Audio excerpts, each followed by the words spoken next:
Cordiais saudações, é com elevada estima que voltamos a manter contato consigo para mais uma edição do programa Saúde e Vida. Hoje vamos falar sobre coronavírus e doenças respiratórias crônicas.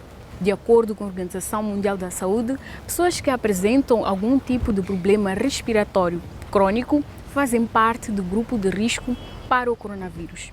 De acordo com os dados do Relatório Nacional de Doenças Crônicas e Não Transmissíveis em Moçambique, publicado em 2018, 13% das crianças entre os 9 e os 14 anos de idade na província de Maputo são asmáticas, 23% têm algum problema relacionado à rinoconjuntivite alérgica ou eczema e 4% das crianças têm as duas condições. Nota que a rinite é mais frequente e grave nas zonas urbanas, enquanto que o eczema é mais frequente nas zonas suburbanas e semi-rurais. Portanto, fique atento, pois hoje vamos esclarecer as nossas dúvidas sobre este assunto. O distanciamento social pode trazer algumas implicações que levam ao aumento do consumo de drogas e bebidas alcoólicas, prejudicando deste modo a saúde mental. Confira algumas orientações do Gabinete Provincial de Prevenção e Combate a Drogas. A quarentena é uma circunstância que criou condições para a aproximação daquilo que era distante. Aproximou os elementos da família, as crianças aos seus pais e, em algumas circunstâncias, aos seus avós. Porém, essa aproximação, que é positiva, tem o seu lado que, por infelicidade, está a ser negativo. É o facto de alguns pais já terem perdido a capacidade de acompanharem de perto os seus filhos e agora se verem obrigados a conviverem com eles depois deste distanciamento que levou muito tempo e leva-lhes a terem dificuldades. Os pais remeteram a responsabilidade dos seus filhos numa primeira fase do dia às empregadas, numa segunda fase aos transportadores que os levam e trazem da escola e numa terceira fase aos educadores de infância, às titias das creches, aos professores e docentes. Então, a parte que sobra para os pais é um boa noite, um bom dia, quando acordam ou se vão a deitar, e o financiamento dessas atividades.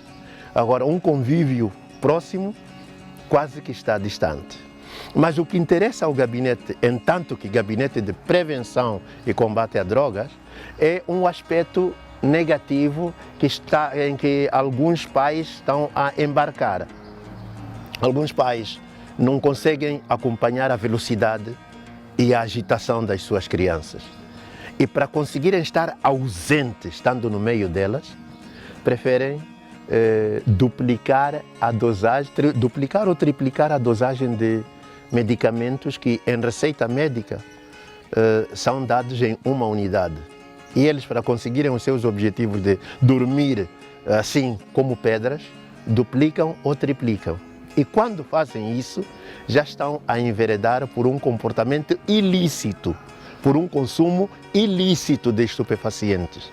E a partir do momento que eles tomam ilicitamente, já entram para a nossa área de implicação com a droga. Porque para nós a droga é tudo o que altera o comportamento considerado normal na pessoa humana. Outros, para além de ingerirem estupefacientes, ingerem aquilo que aparentemente é inofensivo. Bebidas alcoólicas em doses que permitam ele estar extásico, eufórico e estar ausente, estando no meio dos seus filhos e da sua família. Ora, estes dois comportamentos são negativos e é aí onde nós, como Gabinete de Prevenção e Combate a Drogas, intervimos para que esta prevenção tenha peso e estes que estão envolvidos procurem esforçar-se e abandonar essa prática, porque para nós é muito mais barato a prevenção e não estamos em condições de suportar a cura ou o tratamento, porque é muito mais caro e nós não temos recursos para isso. Este distanciamento social, obviamente, funciona como uma faca de dois gumes, por um lado, obviamente, estamos resguardando a nossa saúde física, mas por outro lado, portanto, este confinamento pode trazer, portanto, consequências negativas para a nossa saúde emocional ou mental. Portanto, as consequências que nós poderíamos aqui adiantar é que a pessoa pode desenvolver sintomas de depressão, ansiedade e também sintomas de perturbação de estresse pós-traumático, porque estamos diante de uma situação estressante. Quando nós falamos dos sintomas de depressão, estamos a falar, por exemplo, de a pessoa apresentar humor depressivo durante a maior parte do dia ou quase todos os dias, indicado pelo relato subjetivo da própria pessoa, quando ela vai dizer que está triste ou que se sente vazia. Ou pode também, portanto, apresentar insônia, não é? Ou pode também ser hipersônia, ou seja, dormir demais. Também pode apresentar a anorexia, aquilo que nós chamamos de falta de apetite, não é? Ou pode comer demais também, aquilo que nós chamamos de bulimia. Pode também a pessoa, portanto, apresentar fadiga ou falta de energia quase todos os dias. Pode apresentar falta de interesse nas atividades, portanto, estes são sintomas depressivos que podem surgir como resultado, portanto, deste confinamento social. Para além dos sintomas depressivos, podem também surgir os sintomas de ansiedade.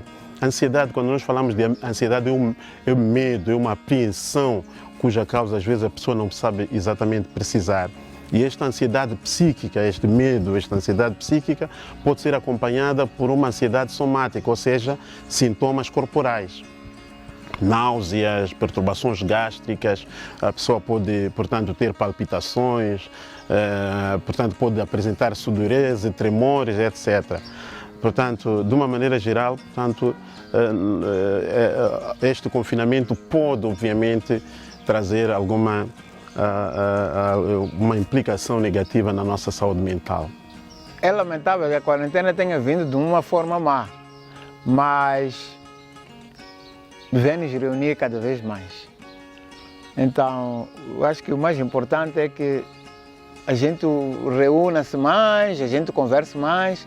É claro que existe a questão do distanciamento social, mas se somos de uma família, estamos todos em casa, acho eu que estamos em segurança, não é? Vamos cumprir com a quarentena, vamos ficar sim em casa. Aquilo que o pedreiro devia vir fazer, vamos começar a fazer. Aquelas lâmpadas já fundiram há muito tempo que nós não sabíamos como montar, estamos à espera do eletricista vir montar. Vamos montar. Vamos partilhar sim o remoto com as crianças. Eu preciso de me familiarizar, eu preciso realmente ter os meus filhos comigo e eu com os meus filhos. As crianças estão em casa, sim. As aulas não são a ser presenciais. É o momento de nós partilharmos o TPC com as crianças. É o momento de nós ajudarmos as crianças para o TPC. Porque se estamos no distanciamento social, a minha filha ou o meu filho ia à explicação, agora o meu filho já não vai mais à explicação. Quem tem que explicar o meu filho em casa sou eu. E nós apelamos aos pais para que nos ajudem a construir uma sociedade sã. Não deem maus exemplos às crianças, utilizem a quarentena para ações positivas e não se deixem arrastar para ações negativas. É importante que durante este período de confinamento social, todos nós, portanto, fiquemos calmos e tenhamos consciência que sempre podemos passar por crises, não é? A vida das pessoas, não é? Ela é formada por altos e baixos. Há momentos em que passamos por crises, mas sempre virá um tempo de bonança. Nós precisamos realmente de ter mais amor e carinho e mais aconchego. Então eu apelo mesmo aos pais, aproveitemos com muita força essa quarentena para nos ficarmos mais unidos. Sistema imunológico e pulmões enfraquecidos aumentam o risco de contaminação, condições que colocam pessoas que têm doenças respiratórias crônicas mais vulneráveis ao coronavírus. Portanto, hoje vamos conversar com a doutora Suzete Peleve, é médica, pneumologista e é quem vai nos dar algumas orientações sobre o risco e alguns métodos que nós podemos adotar para prevenir o coronavírus, principalmente este grupo que eu mencionei anteriormente, que é um grupo vulnerável. Olá, doutora, seja bem-vinda ao Saúde e Vida. Olá, Mércia. Olá, telespectadores. Muito obrigada pelo convite, principalmente para falar deste grupo, que realmente é um grupo que temos de ter mais atenção. Muito bem. Antes mesmo de avançarmos, gostava que a doutora definisse o que é que são doenças respiratórias e quais é que são as mais comuns no nosso país. As doenças respiratórias é um conjunto de entidades que acometem o sistema respiratório. Bom, nós anatomicamente dividimos o sistema respiratório em duas partes, que é o trato respiratório superior e o trato respiratório inferior. E tanto para o trato respiratório superior e o trato respiratório inferior, há várias doenças que podem acometer o sistema respiratório. Desde as doenças neoplásicas, estamos a falar de tumores que podem ser benignos ou malignos. Os tumores malignos são os que são denominados de cânceres. Pode ser acometido por doenças infecciosas, doenças genéticas, algumas doenças de hipersensibilidade, algumas doenças por exposição a certas partículas no ambiente, pode ser no ambiente de casa ou no ambiente de trabalho, a exposição a fumos, como é o caso de cigarro, por exemplo. Pessoas que consomem um tabaco. Exatamente, então são várias doenças que acometem o sistema respiratório. Em relação às doenças mais comuns, temos, por exemplo, as doenças das vias respiratórias, que fazem parte das tais doenças crônicas respiratórias, que, por exemplo, temos a asma brônquica, é muito comum no nosso país. Temos a doença pulmonar obstrutiva crônica, vulgarmente chamado de DPOC, que resulta geralmente do fumo de cigarro ou exposição a certas partículas nocivas que são inaladas durante muito tempo e fazem alterações ao nível do pulmão e culmina com essa destruição progressiva do parênquima pulmonar.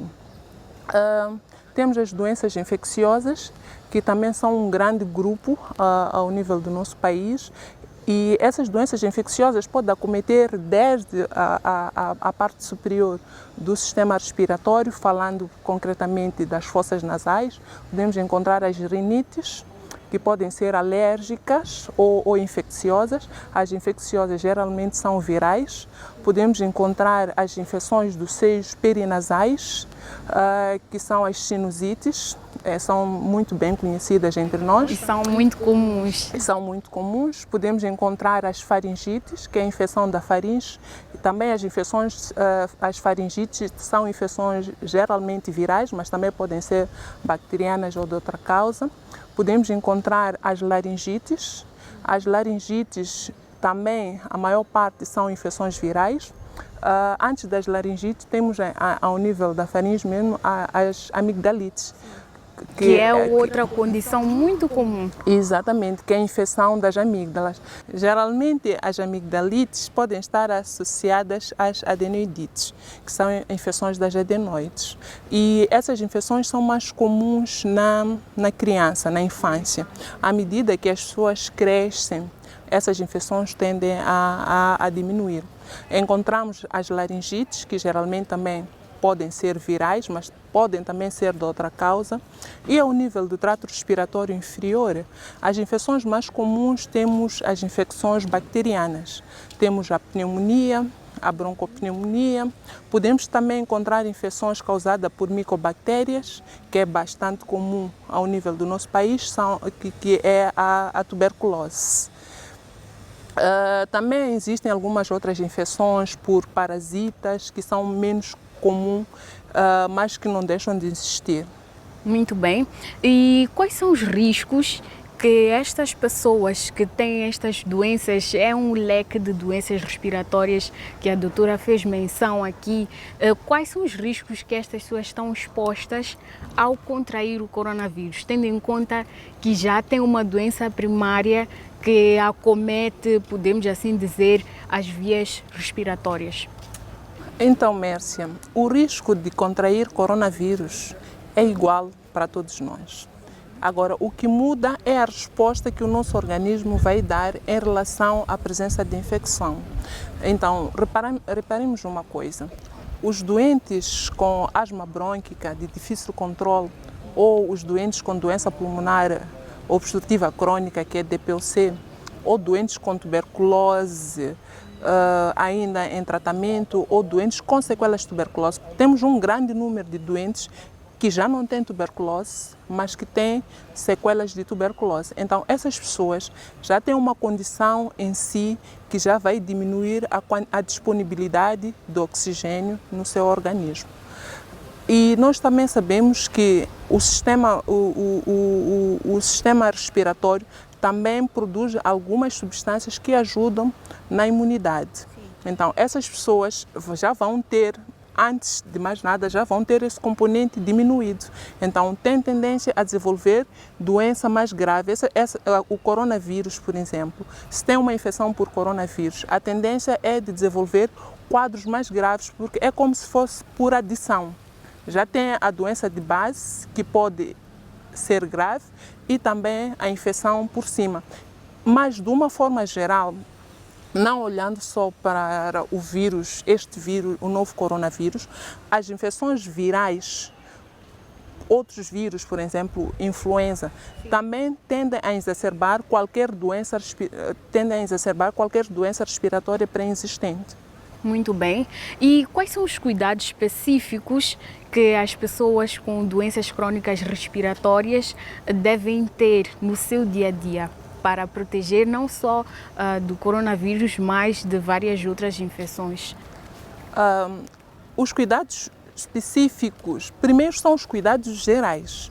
Como qualquer um de nós, é preciso, neste momento de coronavírus, é preciso olhar aquilo que são todas as formas de prevenção para não contrairmos a doença. Que incluem essas medidas todas que estamos todos os dias anunciando, desde a lavagem das mãos, o distanciamento social, não frequentar lugares públicos, não frequentar aglomerados, talvez seria a condição mais correta, ou se estiverem aglomerados, usar sempre a máscara, pode ser de fabrico caseiro, segundo as instruções que o Ministério da Saúde deu, como é que pode-se fabricar uma máscara caseira. Mas, imagine que estamos numa situação de surto. Essas pessoas têm que ter o cuidado mais redobrado em relação ao resto da família. Imagine que estamos numa situação de surto, tem outros membros da família dentro de casa,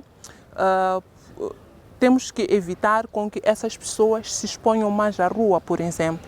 Essas pessoas têm que estar menos tempo possível em contacto com as outras pessoas, porque já sabemos que em caso de infecção, a infecção vai ser mais grave.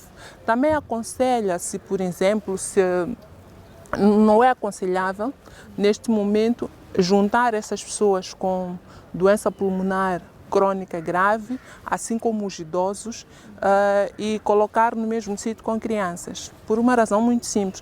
Nós vimos que as crianças podem contrair o vírus, o coronavírus, mas eles terem uma forma mais leve da doença, ok? Mas os adultos e as pessoas já com uma doença pré-existente pulmonar ou qualquer outra que leva à diminuição da imunidade, como o caso de diabetes ou algumas outras afecções cardíacas, podem levar com que essas pessoas tenham quadros mais graves. Daí temos que proteger. Daí temos que proteger. A linguagem mais correta é temos que proteger esse grupo de risco. Muito bem. Estamos já a aproximar o inverno e sabemos que nesta época do ano as pessoas que têm doenças respiratórias crônicas têm tido recaídas, posso assim dizer, as pessoas com sinusite, as pessoas com rinite, asma, tendem a ter sintomas graves destas doenças. Quais são os cuidados que devemos ter nesta época do ano? Então, no inverno, o inverno caracteriza-se por uma coisa, é que as pessoas no inverno tendem a ficar mais juntinhas. Então, o que acontece? Quando aparece uma doença, uma infecção respiratória, principalmente essas infecções virais que geralmente circulam mais no inverno, exatamente por esta característica, as pessoas tendem a ficar mais tempo juntos e a circulação do vírus é maior. O que é que nós fazemos, por exemplo, para os doentes com doença pulmonar obstrutiva crônica ou doenças com sequelas de tuberculose? O que nós aconselhamos é, uma das formas, por exemplo, de prevenir essas infecções virais, na verdade, nós temos várias infecções virais, umas mais graves, outras menos graves. E já disse anteriormente que essas infecções virais podem exacerbar qualquer uma doença pulmonar pré-existente. Então, o que é que nós aconselhamos, por exemplo? O que se aconselha é fazer uma vacina, por exemplo, da influenza. Sabemos que no inverno pode haver circulação do vírus da influenza. Então, essas pessoas nós aconselhamos a fazer a vacinação contra a influenza. As pessoas com DPOC ou com sequelas de tuberculose, porque eles já têm o seu pulmão enfraquecido.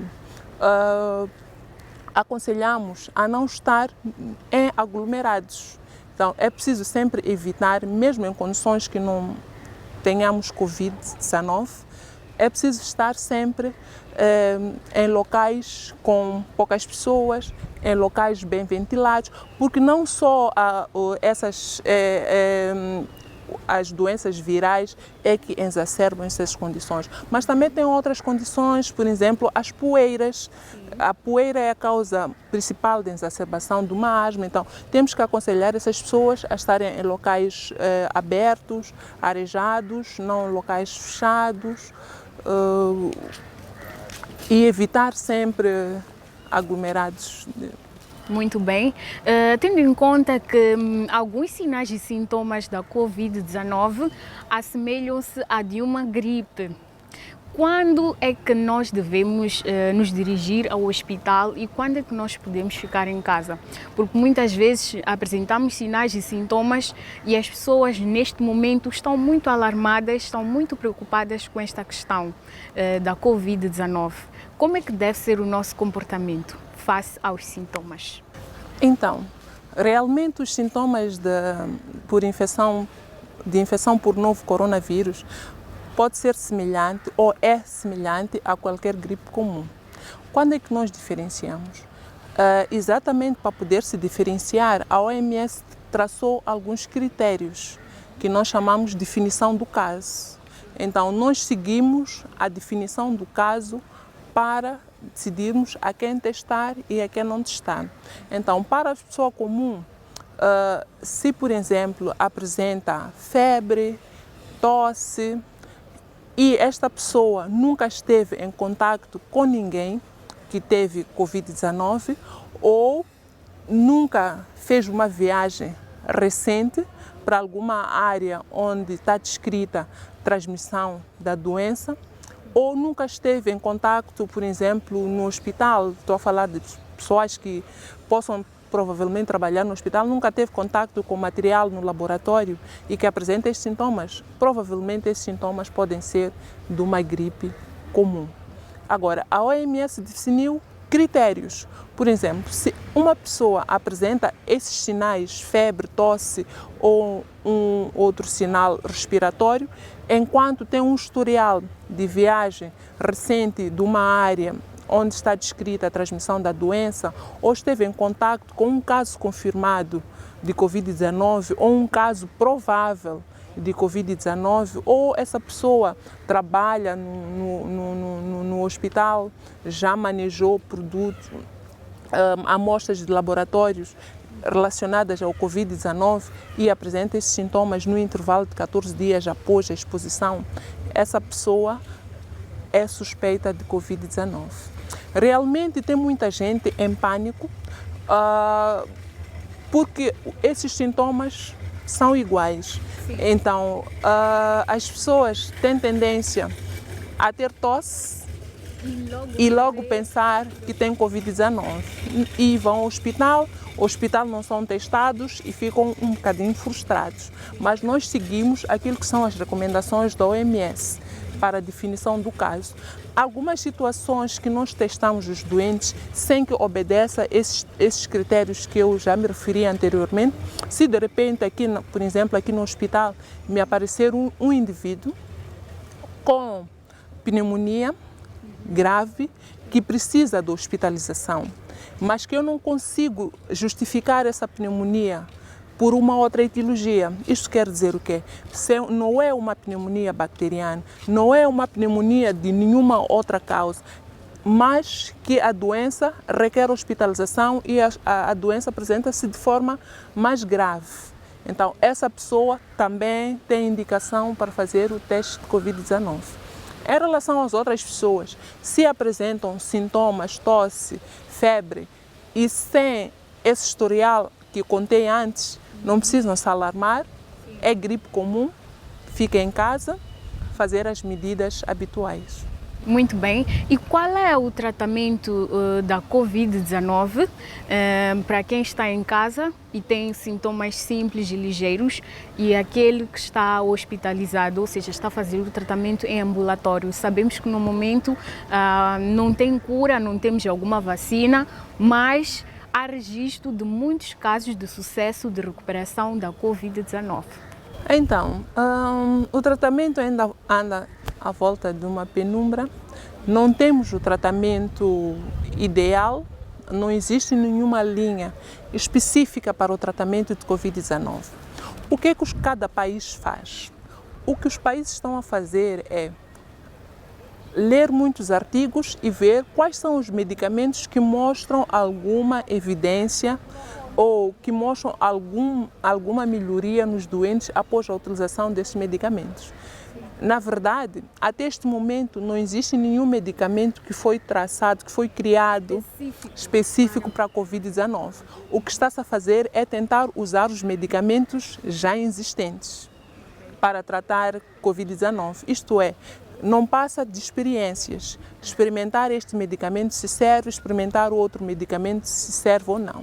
Em relação aos sintomas leves, os doentes ficam em casa, naturalmente, ficam em isolamento domiciliar e essas pessoas têm indicação para fazer tratamento sintomático. O que é isso? Se o indivíduo apresenta febre, toma medicação para febre, podemos fazer a vitamina C, sabemos que a vitamina C é essencial para ajudar na recuperação das infecções virais, podemos fazer antitússicos se for necessário, alguma coisa, se o doente está a tossir muito, damos alguma coisa para não tossir, para diminuir a intensidade da tosse, chamamos de antitússicos, se tem febre, dar paracetamol, se tem vômitos, então vamos tratando de acordo com os sintomas, por isso que se diz que o tratamento é sintomático.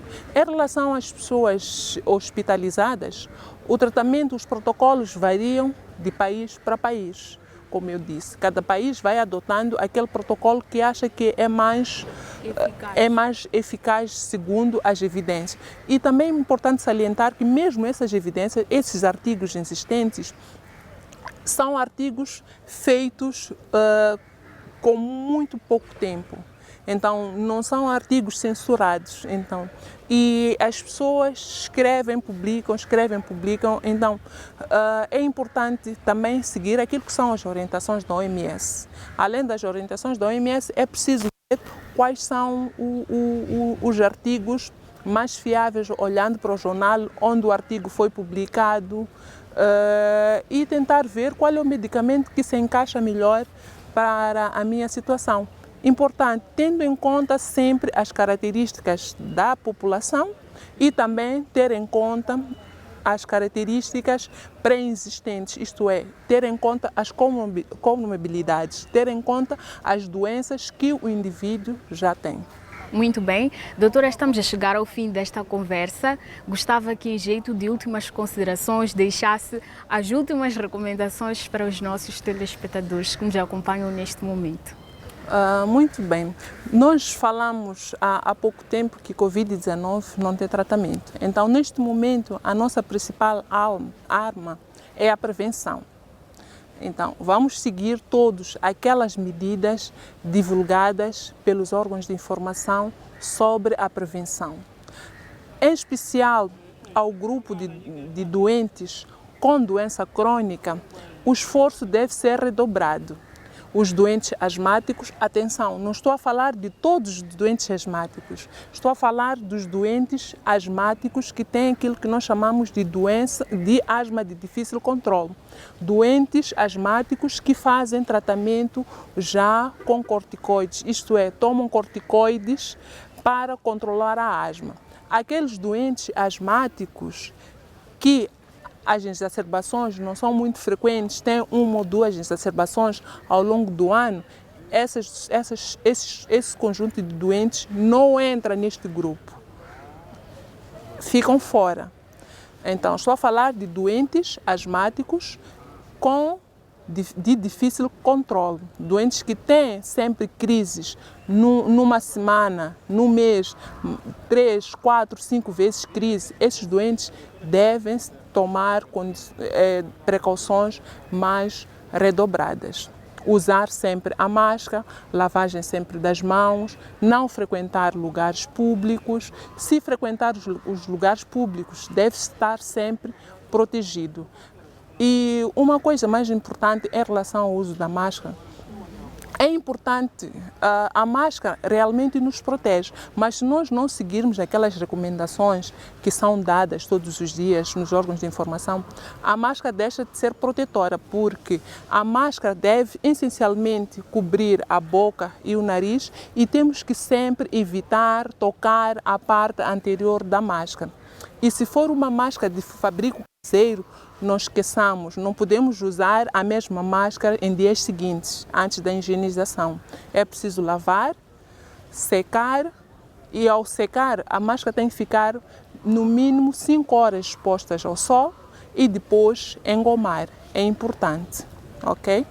Em relação aos fumadores, são aconselhados a parar de fumar porque o fumo faz mal ao pulmão, como todos nós já devemos saber, principalmente essas pessoas que já são portadoras de doença pulmonar crônica, é preciso mesmo parar de fumar.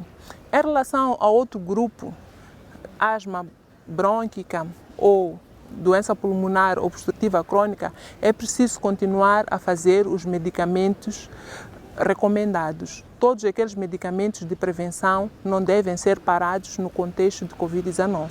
As pessoas continuam a fazer o medicamento do mesmo jeito como era feito antes de Covid-19.